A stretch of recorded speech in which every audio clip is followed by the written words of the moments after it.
Good afternoon mga ka-nature.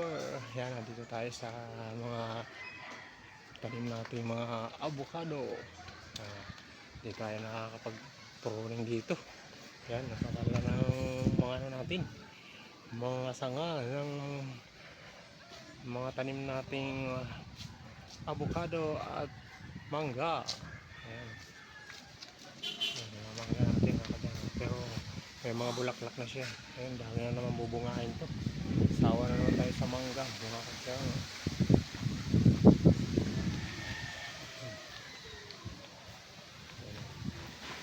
Mga tanim natin.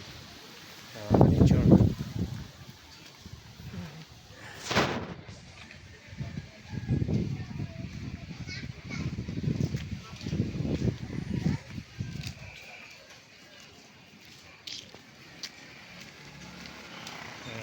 Ayan na. Ang sunset ng araw mga kadyang. Pababa na ang sunset natin. Ang dami natin mga kadyang. Yung mga punong mangga dito.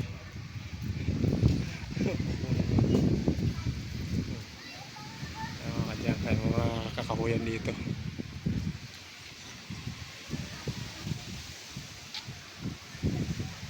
Hindi ba natin nakasikaso yung andito yung mga puno natin. Ayun, may mga buong, may mga bulaklak na pala yung ano, avocado mga kanya ko. Namumulaklak na siya sa taas. Ayun.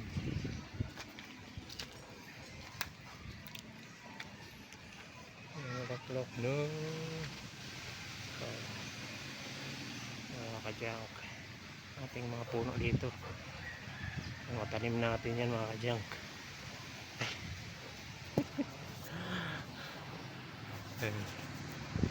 Ay mga ka-nature, talagang simoy na hangin mga ka-nature. Kahit na may araw siya pero hindi ramdam yung init kasi para tayong nasa Baguio. Nasa Baguio dito sa atin pag January ganyan. Ayan, lakas ng hangin tsaka malamig. Hindi mo na kailangan ng electric fan para ka nang may aircon sa loob ng bahay. Ay mga ka-nature.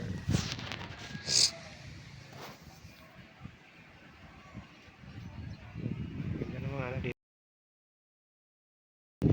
Mga bunga ng ano natin. Bunga ng mangga natin. Pero pag kaso mahangin ngayon, konti lang yung nabubuo na bunga niya kasi malakas ang hangin. Yan, pag lumaki yan, marami na naman yan. Ka-nature.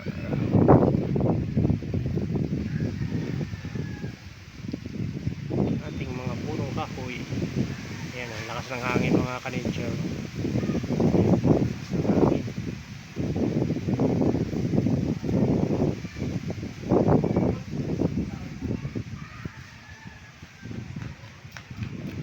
Hangin.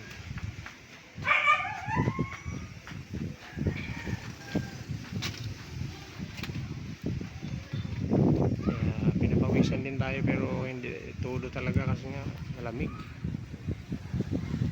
Sa hangin.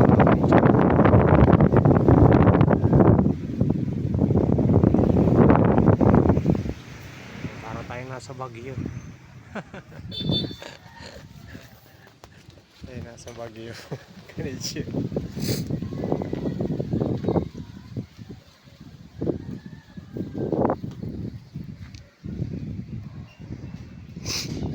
Mga puno natin.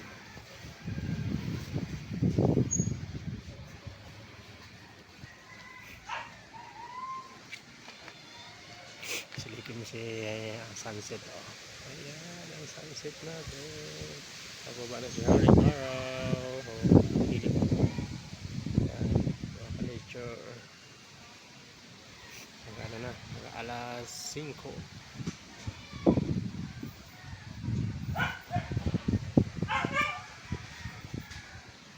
Ating araw. Pababa na siya.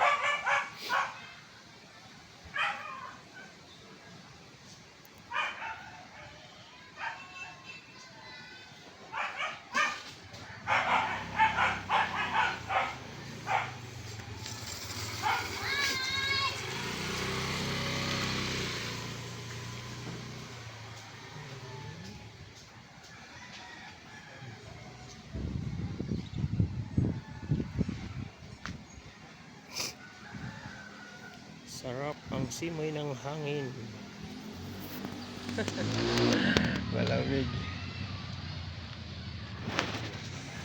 Ay, panahon natin mga kadyan. Oh. Malinaw ang panahon natin. Oh, ayan, medyo maulap siya pero hindi siya uulan.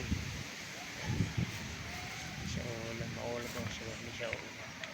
Ang panahon natin.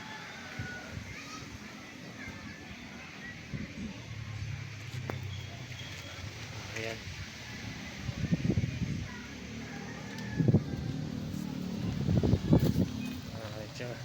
Ayan, bye-bye na. Bye-bye. Thank you for watching.